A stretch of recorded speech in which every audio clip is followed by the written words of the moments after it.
5.5 కోట్ల ఆంధ్రుల ఆకాంక్ష నెరవేరే సమయం రానే వచ్చింది.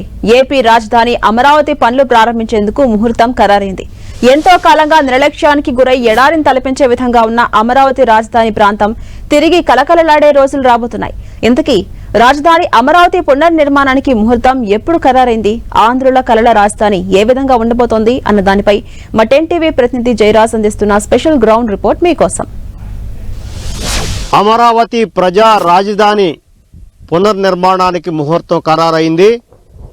ఏప్రిల్ 3వ వారంలో ప్రధాని నరేంద్ర మోడీ చేతుల మీదుగా మరొకసారి అమరావతిని పునర్నిర్మించడానికి ఎన్డీఏ ప్రభుత్వం సంకల్పించింది. దీనికి సంబంధించి పనులన్నీ కూడా వేగవంతం చేయటం, రాబోయే 3 సంవత్సరాల కాల వ్యవధిలోనే అమరావతి ప్రజా రాజధానికి శాశ్వతమైన భవనాలను నిర్మించటం, పూర్తి స్థాయి పరిపాలనని ఈ ప్రాంతం నుంచి చేపట్టే విధంగా ఎన్డీఏ ప్రభుత్వం దాదాపుగా పనులన్నీ కూడా చక్కబెట్టడానికి నిర్ణయం తీసుకుంది. దీనికి సంబంధించి కేంద్రం నుంచి నిధులు విడుదలయ్యాయి. అదేవిధంగా రాష్ట్ర ప్రభుత్వం నుంచి కూడా దీనికి సంబంధించినటువంటి నిధులను కూడా సమకూర్చుకున్నటువంటి నేపథ్యంలో ఇప్పటికే దాదాపు 90% పైగా టెండర్లన్నీ కూడా ఖరారైనటువంటి నేపథ్యంలో అమరావతి ప్రజా రాజధాని నిర్మాణానికి కావాల్సిన ఏర్పాట్లన్నీ కూడా పూర్తయినటువంటి పరిస్థితి ఉంది. ప్రస్తుతం మనం ఇక్కడ అమరావతి ప్రజా రాజధాని శాశ్వత భవనాల నిర్మాణం ఎక్కడైతే చేపడుతున్నామో అమరావతి ప్రాంతంలో ఎక్కడున్నో ఇవి గత తెలుగుదేశం ప్రభుత్వ హయాంలో రాష్ట్ర విభజన జరిగిన తర్వాత తెలుగుదేశం ప్రభుత్వం గతంలో మొదటిసారి నవ్యాంధ్రప్రదేశ్కి అధికారంలోకి వచ్చినటువంటి తెలుగుదేశం ప్రభుత్వ హయాంలో అమరావతి రాజధాని కోసం నిర్మాణానికి చేపట్టినటువంటి ప్రాంతం ఇది. ఇక్కడ 3 బ్లాకులు కనిపిస్తా ఉన్నాయి. ఈ 3 బ్లాకులు కూడా సెక్రటేరియట్, ముఖ్యమంత్రి, మంత్రులు, వివిధ శాఖలకు సంబంధించిన ఉన్నతాధికారులు ఇదే ప్రాంతం నుంచి రాబోయే 3 సంవత్సరాల తర్వాత రాష్ట్ర పరిపాలనను కూడా ఇక్కడ చేపట్టబోతున్నారు. ఇది ప్రజా రాజధాని ఇదే ప్రాంతం నుంచి కూడా ప్రజలకు సంబంధించిన అన్ని నిర్ణయాలు తీసుకోబోతున్నారు. గత తెలుగుదేశం ప్రభుత్వ హయాంలో ఈ ప్రాంతంలోనే శాశ్వత ప్రాతిపదికన అమరావతి రాజధాని నిర్మాణానికి కావాల్సినటువంటి భవనాలని సమకూర్చడం కోసం ఏర్పాటు చేసినటువంటి పిల్లర్స్ అన్ని కూడా ఇక్కడ ఉన్నాయి. ఇవన్నీ కూడా గత వైసీపీ ప్రభుత్వ హయాంలో మొత్తం పూర్తి స్థాయిలో శిథిలావస్థకు వచ్చినటువంటి పరిస్థితి, ఎక్కడికక్కడ కూడా తుప్పు పట్టేటటువంటి పరిస్థితి ఉంది. మంత్రి, మంత్రులు, అదేవిధంగా వివిధ శాఖల కార్యదర్శులు, ప్రిన్సిపల్ సెక్రటరీలు అందరూ కూడా ఇక్కడ కొలువు తీరి ఇదే ప్రాంతం నుంచి అమరావతి రాజధాని ప్రజల ఆకాంక్షలను నెరవేర్చే దిశగా ఈ ప్రాంతం నుంచి పరిపాలన చేపట్టబోతామన్నారు. అమరావతి రాజధానికి శాశ్వత ప్రాతిపదికన భవనాలు నిర్మించి పూర్తి చేయాలని 2018 డిసెంబర్లోనే చంద్రబాబు శిలాఫలకాన్ని ఏర్పాటు చేశారు. వెలగపూడిలో తాత్కాలిక సచివాలయం ఏర్పాటు చేసి అప్పట్లో పాలన సాగించారు. అప్పటి శిలాఫలకం ఎలా ఉంది? దాని వివరాలేంటి? అమరావతి ప్రజా రాజధాని నిర్మాణానికి వేసిన పునాది రాయి దగ్గర మనం ఉన్నాం.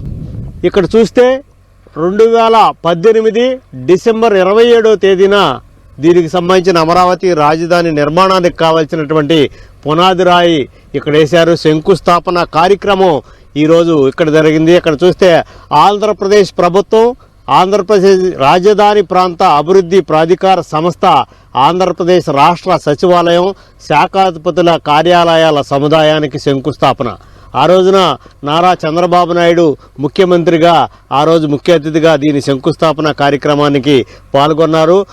ఏ శాఖలు, సచివాలయం, మంత్రులు, వివిధ శాఖలకు సంబంధించినటువంటి భవన సముదాయం ఎలా ఉంటుందో అనేది కూడా ఈ శాఖలు ఈ భవనాలలో ఉన్నటువంటి ఫ్లోర్లు, ఎన్ని ఫ్లోర్లు ఉంటాయి, ఎన్ని శాఖలు ఉంటాయి, ఆ శాఖల వారీగా చేసినటువంటి మొత్తం శాశ్వత రాజధాని నిర్మాణానికి కావాల్సినటువంటి వివిధ శాఖలు, ప్రభుత్వ పరిపాలనలో విభిన్న శాఖలు కొలువుదీరేటటువంటి భవన సముదాయం ఎలా ఉంటుందనేది కూడా ఈ శిలాఫలకం మీద తీర్చిదిద్దినటువంటి పరిస్థితిని కూడా మనం ఇక్కడ చూడొచ్చు. బ్లాకులుగా నిర్మాణం, శాశ్వత రాజధాని నిర్మాణానికి 3 బ్లాకులు, మరొక 2 బ్లాకుల్లో ఇక్కడ ఉన్నాయి. వీటిల్లో మొత్తం కార్యదర్శులు, చీఫ్ సెక్రటరీ, ప్రిన్సిపల్ సెక్రటరీలు, వివిధ శాఖల హెచ్ఓడీలకు సంబంధించి కూడా ఈ 2 బ్లాకుల్లో కూడా కొలువుదీరేటటువంటి పరిస్థితి. ఇవి కూడా శిలాఫలకంలో పూర్తి స్థాయిలో అర్థమయ్యే విధంగా పొందుపరిచినటువంటి పరిస్థితి. గత ప్రభుత్వ హయాంలో, తెలుగుదేశం ప్రభుత్వ హయాంలో ఈ శిలాఫలకాన్ని ఏర్పాటు చేశారు. ఇక్కడ ఈ ప్రాంతం అంతా కూడా అమరావతి ప్రజా రాజధాని శాశ్వత భవనాల రూపకల్పనకి రూపొందించినటువంటి ఇది ఒక నమూనాగా దీన్ని పేర్కొనవచ్చు. రాష్ట్ర పాలనలో కీలకమైన నిర్ణయాలు తీసుకుని అమలు చేయాల్సిన ఐఏఎస్ అధికారులకు ప్రత్యేక వసతి సదుపాయాన్ని అప్పటి టీడీపీ సర్కార్ హయాంలో ఏర్పాటు చేశారు. 3 భారీ టవర్స్ లో వారికి నివాస వసతిని కల్పించేందుకు నిర్మాణాలు 90% మేర పూర్తి చేశారు. ప్రస్తుతం వాటి పరిస్థితి ఎలా ఉంది అన్నదాన్ని మా ప్రతినిధి జయరాజ్ వివరిస్తారు. పరిపాలనలో కీలక భూమిక పోషించేటటువంటి ఐఏఎస్ అధికారులకి శాశ్వతమైన ప్రాతిపదికన ఒకే దగ్గర అందరూ ఉండేలాగా ప్రభుత్వం ఏర్పాట్లు చేస్తుంది. గత తెలుగుదేశం ప్రభుత్వ హయాంలో పూర్తి స్థాయిలో అమరావతి రాజధాని ప్రాంతంలో పాలనలో కీలకమైనటువంటి పాత్ర పోషించేటటువంటి ఐఏఎస్ అధికారులు అందరూ కూడా ఒకే దగ్గర ఉండాలనేటటువంటి ప్లాన్ చేశారు. దీనికి సంబంధించి వారికి కావాల్సినటువంటి వసతి సౌకర్యాలు కూడా ఇక్కడ ఏర్పాటు చేశారు. 3 బ్లాకుల్లో మొత్తం ఇన్ని అంతస్తుల్లో చీఫ్ సెక్రటరీ దగ్గర నుంచి కింది స్థాయిలో సెక్రటరీ వరకు కూడా ఉన్నటువంటి సచివాలయంలో పనిచేసేటటువంటి అందరూ ఐఏఎస్ అధికారులందరూ కూడా ఒకే దగ్గర ఉంచాలి, పాలనలో వారిని పూర్తి స్థాయిలో భాగస్వాములు చేయాలి అనేటటువంటి ఒక సదుద్దేశంతో వారికి అమరావతి రాజధాని ప్రాంతంలోనే వసతి సౌకర్యాన్ని కల్పించాలనేటటువంటి ఉద్దేశంతో ఏర్పాటు చేసినటువంటి ఈ భవనాలు ఇవి మొత్తం తెలుగుదేశం ప్రభుత్వ హయాంలో మొత్తం నిర్మాణాలన్నీ కూడా దాదాపుగా పూర్తయినటువంటి తర్వాత వైసీపీ రాజధాని మొత్తం వైసీపీ అధికారంలోకి రావటం, రాజధాని ప్రాంతంలో పనులన్నీ కూడా నిర్లక్ష్యం చేసినటువంటి నేపథ్యంలో ఈ నిర్మాణాలన్నీ పూర్తయినప్పుడు కూడా ఐఏఎస్ అధికారులు ఈ ప్రాంతానికి రావటం కానీ నివాసం కార్యక్రమాలు చేపట్టడం కానీ ఇప్పటివరకు జరగలేదు. ఐఏఎస్ అధికారుల ఈ ప్రాంతం నుంచి నివాసానికి సంబంధించి ఇదే ప్రాంతం నుంచి ఐఏఎస్ అధికారులు వారి కుటుంబాలు కూడా ఇక్కడ నుంచే నివాసం ఏర్పాటు చేసుకుంటారు. ఇక్కడ నుంచి సచివాలయానికి సంబంధించినటువంటి అతి సమీపంలో ఉన్నటువంటి సచివాలయానికి వెళ్తారు. పరిపాలనలో పూర్తి స్థాయిలో భాగస్వాములు అవ్వటానికి సంబంధించిన ఏర్పాట్లన్నీ కూడా రాష్ట్ర ప్రభుత్వం చేపడతా ఉంది. రాష్ట్రంలో ఉన్న 175 మంది ఎమ్మెల్యేలు అమరావతి రాజధాని ప్రాంతంలోనే నివాసం ఉండే విధంగా ప్రత్యేక వసతి గృహాలను ఏర్పాటు చేసింది అప్పటి టీడీపీ ప్రభుత్వం. అయితే గత వైసీపీ ప్రభుత్వ హయాంలో అవి శిథిలావస్థకు చేరుకున్నాయి. ప్రస్తుతం వాటి పరిస్థితి ఎలా ఉంది? ఉన్నటువంటి 175 మంది ఎమ్మెల్యేలు అమరావతి రాజధాని ప్రాంతంలోనే నివాసం ఉండాలనేది ప్రభుత్వ సంకల్పం. వారందరూ కూడా వారికి నివాస యోగ్యాన్ని కల్పించటం ప్రభుత్వ బాధ్యతగా గుర్తించి గత తెలుగుదేశం ప్రభుత్వ హయాంలో అమరావతి రాజధాని ప్రాంతంలోనే ఎమ్మెల్యేలకి నివాస ఏర్పాట్లు కూడా చేపట్టింది. ఇక్కడ మనం చూస్తే ఇవి ఎమ్మెల్యేలకు కేటాయించినటువంటి గృహ సముదాయాలు వివిధ బ్లాకులుగా ఏర్పాటు చేశారు. నియోజకవర్గానికి ఒక ఎమ్మెల్యేకి ఒక నివాసం అనేటటువంటి ప్రధానమైనటువంటి లక్ష్యంతో ఈ ఏర్పాట్లు చేశారు. దాదాపు తెలుగుదేశం ప్రభుత్వం గతంలో అధికారంలో ఉన్న సమయంలో ఈ నిర్మాణాలన్నీ కూడా దాదాపుగా పూర్తయినటువంటి పరిస్థితి. రేపో మాపో వారు గృహప్రవేశాలు చేయటం, ఇక్కడి నుంచే పరిపాలన చేపట్టే దిశగా ప్రభుత్వం అన్ని ఏర్పాట్లు చేసింది. కొన్ని దాదాపు 90% పైగా నిర్మాణాలన్నీ కూడా పూర్తయినటువంటి నేపథ్యంలో ప్రభుత్వం మారటం, ఆ తర్వాత రాజధాని ఊసే లేకుండా పోవటం, నిర్మాణాలన్నీ కూడా శిథిలావస్థకు వచ్చినటువంటి ఒక అసాధారణమైన అయోమయమైనటువంటి పరిస్థితులు ఉన్నటువంటి నేపథ్యంలో తిరిగి ఎన్డీఏ ప్రభుత్వం అధికారంలోకి వచ్చింది. అమరావతి ప్రజా రాజధానిని 3 ఏళ్లలో పూర్తి చేస్తామనేటటువంటి ఒక సంకల్పాన్ని తీసుకుంది. ఈ దిశగా పనులను ప్రారంభించడానికి ముందుకెళ్తున్నటువంటి నేపథ్యంలో ఇక్కడ ఏవైతే ఎమ్మెల్యే క్వార్టర్స్ ఏవైతే ఉన్నాయో ఈ ఎమ్మెల్యే క్వార్టర్స్ని పూర్తి చేయడానికి పూర్తిగా టెండర్ల ప్రక్రియ కూడా పూర్తయింది.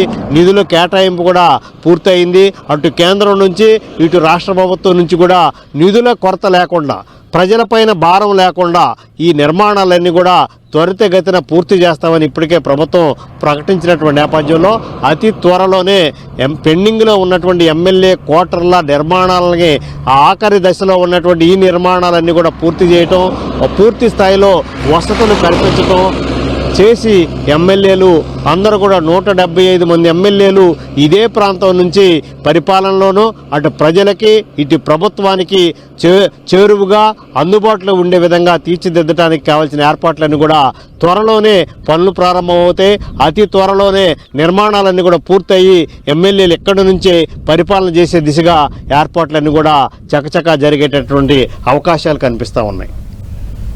అమరావతి ప్రజా రాజధాని అనుసంధానిస్తూ సీడ్ యాక్సెస్ రోడ్డు నిర్మాణం కూడా పూర్తయింది. అన్ని ప్రాంతాల నుంచి అమరావతి రాజధాని నగరానికి వెళ్లడానికి ఈ సీడ్ యాక్సెస్ రోడ్డు కీలక రహదారిగా మారుతుంది. సీడ్ యాక్సెస్ రోడ్డుపై మరిన్ని డీటెయిల్స్ మా ప్రతినిధి జయరాజ్ అందిస్తారు. అమరావతి ప్రాంతంలో ఉన్నటువంటి సీడ్ యాక్సెస్ రోడ్డు వివిధ ప్రాంతాలని అమరావతి రాజధాని ప్రాంతానికి అనుసంధానం చేసేటటువంటి సీడ్ యాక్సెస్ రోడ్డు ఇది. ఇక్కడ నుంచి వేరు వేరు ప్రాంతాల నుంచి ప్రజలు పోకలు సాగించేటటువంటి ప్రాంతం ఇది. ఇటు రాజధాని అమరావతికి వెళ్ళటం, ఇటు విజయవాడ, చెన్నై, కలకత్తా, అదేవిధంగా హైదరాబాదు ప్రాంతానికి కూడా సులభంగా జాతీయ రహదారిని అంటిపెట్టుకొని ఉండేటటువంటి ప్రాంతం ఇది. ఈ ప్రాంతం నుంచి కూడా వేరు వేరు ప్రాంతాల నుంచి అమరావతి రాజధాని నగరానికి వచ్చేటటువంటి యాక్సెస్ ఉన్నటువంటి రోడ్డు ఇది. ఈ రోడ్డుకి సంబంధించినటువంటి పూర్తి స్థాయిలో రాష్ట్రంలో వివిధ రాష్ట్రాల నుంచి కూడా సులభంగా అమరావతి రాజధాని ప్రాంతానికి వచ్చేటటువంటి మార్గం ఇది. ఇది కూడా ఇటీవల కాలంలో పూర్తి స్థాయిలో నిర్లక్ష్యానికి గురైంది. అమరావతి ప్రాంతం అంతా కూడా మళ్ళొక్కసారి ఎన్డీఏ ప్రభుత్వం అధికారంలోకి వచ్చిన తర్వాత కళకళలాడుతూ ఉంది. మొక్కలు మొత్తం మీద పచ్చదనం ఉట్టిపడతా ఉంది. ఎక్కడికక్కడ ప్రజల రాకపోకలు కూడా పెరిగినటువంటి పరిస్థితి ఉంది. ప్రధాని నరేంద్ర మోడీ ఏప్రిల్ 3వ వారంలో అమరావతి రాజధానికి రాబోతున్నారు. పనులన్నీ కూడా పునఃప్రారంభం చేయబోతున్నారు. అక్కడ నుంచి మొదలేసి 2028 ఏప్రిల్ నాటికి అమరావతి రాజధానిని పూర్తి స్థాయిలో నిర్మాణం చేసి ప్రజలకు అంకితం చేసే దిశగా కార్యాచరణ రూపొందించారు. ప్రధాని నరేంద్ర మోడీ ఏప్రిల్ 3వ వారంలో రాబోతున్నారు. తేదీ ఖరారు అవటం కోసం ప్రధాని కార్యాలయాన్ని కూడా ఇప్పటికే రాష్ట్ర ప్రభుత్వం సంప్రదించింది. ప్రధాని తేదీ ఇవ్వటం, ముహూర్తం ఖరారు చేయటం, పనులు ప్రారంభించడమే మిగిలింది. నిధులు కొరత లేదు. అదేవిధంగా పనులు చేపట్టడానికి ప్రభుత్వం సిద్ధంగా ఉన్నటువంటి నేపథ్యంలో అటు వరల్డ్ బ్యాంకు, ఇటు ఏడీబీ బ్యాంకులు కూడా నిధుల్ని, రుణాలని ఇవ్వటం కోసం ఇప్పటికే సుముఖత వ్యక్తం చేసినటువంటి నేపథ్యం ఉంది. ఇక మిగిలింది ప్రధాని రావటం, పనులు పునఃప్రారంభం చేయటం, అక్కడ ఉన్న శరవేగంతో 3 సంవత్సరాల వ్యవధిలో అమరావతి ప్రజా రాజధాని ఆంధ్రప్రదేశ్ ప్రజల కలలు సాకారమయ్యే సమయం అతి సమీపంలోనే ఉంది. కెమెరామెన్ నాగరాజ్తో జయరాజ్, 10 టీవీ, అమరావతి. నిర్మాణ కార్యక్రమానికి మొదట విడతగా 43,000 కోట్ల రూపాయలతో టెండర్లు ఖరారయ్యాయి. ఏప్రిల్ 3వ వారంలో పనులు ప్రారంభిస్తారు. అమరావతి రాజధాని నిర్మాణానికి కేంద్రం పూర్తి సహాయ సహకారాలు అందిస్తుంది. మంత్రి నారాయణ ఈ నేపథ్యంలో తెలిపారు. అమరావతి పునర్నిర్మాణంలో భాగంగా రుణం కోసం ప్రపంచ బ్యాంకు, ఏడీపీ, హడ్కో, రాష్ట్ర ప్రభుత్వం ఒప్పందం ఏర్పాటు చేసుకుంది. వీటి ద్వారా దశల వారీగా 31,000 కోట్ల రూపాయలు రాబోతున్నాయి. నిలిచిపోయిన రాజధాని నిర్మాణ పనులను ఈ నిధులతో తిరిగి చేపడతారు. అమరావతి ప్రాంతంలో 90 పనులు చేయాలని నిర్ధారించారు. 43,000 కోట్లతో 73 పనులకు ప్రభుత్వం పాలనాపరమైన ఆమోదం తెలిపింది. వీటిలో 40,000 కోట్ల విలువైన 62 పనులకు ఇప్పటికే టెండర్స్ కూడా ఖరారైపోయాయి. ఏపీ రాజధాని అమరావతి కళ నెరవేరే సమయం రానే వచ్చింది. 5 కోట్ల ఆంధ్రులు ఎప్పుడెప్పుడా నిధులు చూసే రోజు రానే వస్తోంది. జగన్ పాలనలో ధ్వంసమైన అమరావతిని తిరిగి పట్టాలెక్కించేందుకు ముహూర్తం ఫిక్స్ అయింది. ఆంధ్రుల అద్భుత రాజధాని నిర్మించేందుకు కసరత్తు చేస్తున్న సర్కార్ రాజధాని పునర్నిర్మాణ పనులకు శ్రీకారం చుట్టబోతోంది. వచ్చే 3 ఏళ్లలో అమరావతి రాజధానిని పూర్తి చేయడమే లక్ష్యంగా కూటమి సర్కార్ పక్కా ప్రణాళికలతో ముందుకు వెళ్తోందని మంత్రి నారాయణ తెలిపారు. అమరావతి క్యాపిటల్ సిటీ రాబోయే 3 సంవత్సరాలు ఖచ్చితంగా కంప్లీట్ చేస్తాం. దీని మీద ఇది కట్టేటప్పుడు ఒక్క పైసా కూడా భారం ప్రజల మీద పెట్టడం మరొకసారి చెప్తున్నాం.